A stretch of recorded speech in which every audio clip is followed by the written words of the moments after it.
When I started out, it was really kind of strange because I never had any real aspirations about becoming anything other than absolutely enjoying myself. I got involved in theatre. From the theatre, the music came, and it was just like such a thrill to have something other than, you know. And it was kind of one of those situations where it found me. The music found me, and it was just perfect because I was able to express myself, and the strange thing was I wasn't quite sure what sort of impact I was actually having. But as time went by, I realized that it was something that was a little bit special and something that I was getting great satisfaction from. And so I just continued, and it was a bit of a hard slog at first because what people tell you and what you actually believe is going to happen, and then when it doesn't happen, you kind of wonder, well, what am I doing wrong, you know?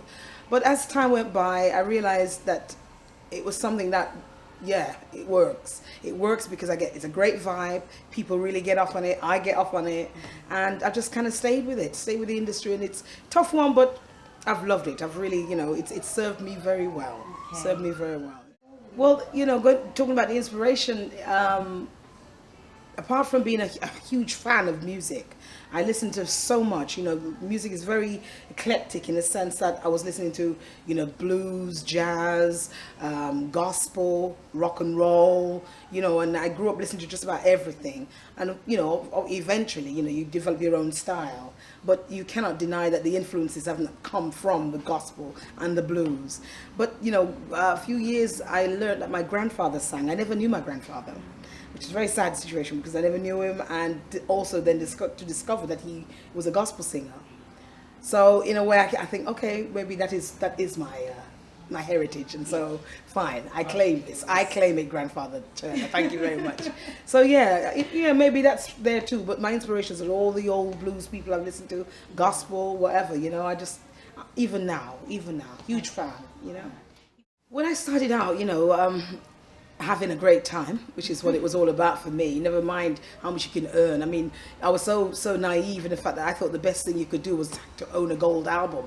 I knew nothing about platinums, So I was just having the best time ever.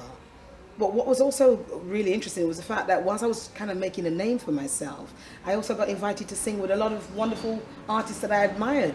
UB40 are from this, my neck of the woods, Birmingham. Their my drummer at the time was also their producer, Bob Lamb. So the connection was always there.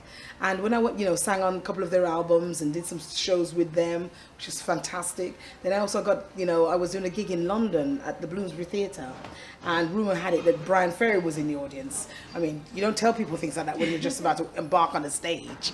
Anyway, I got on with my gig, and he was obviously quite impressed. And we had a call from Paris the following week to say he was there, and he'd finished the Boys and Girls album in America, but he'd like me to sing on Slave to Love. So that is the voice that you hear, sort of, slave to love, wow. Na na na na. Yes, that's moi.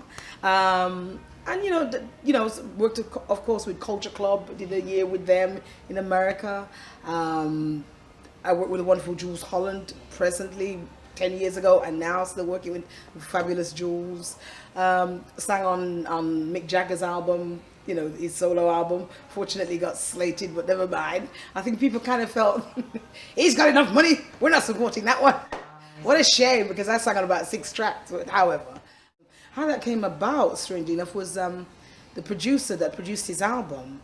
I met at a gospel concert with Steve Winwood in Bolton-on-the-Water. Every year we used to go down and do a little gospel thing, and it was just a wonderful, blessed evening it was. And the producer remembered me and called me up, and I did the session for Mick, yes, Mr. Jagger.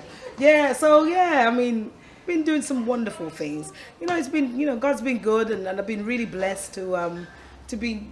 At the same time, you have to be humble, because you cannot be that kind of artist whereby you will never be seen to be doing X, Y, Z. I never actually cared. I just like mixing and matching and having a good time.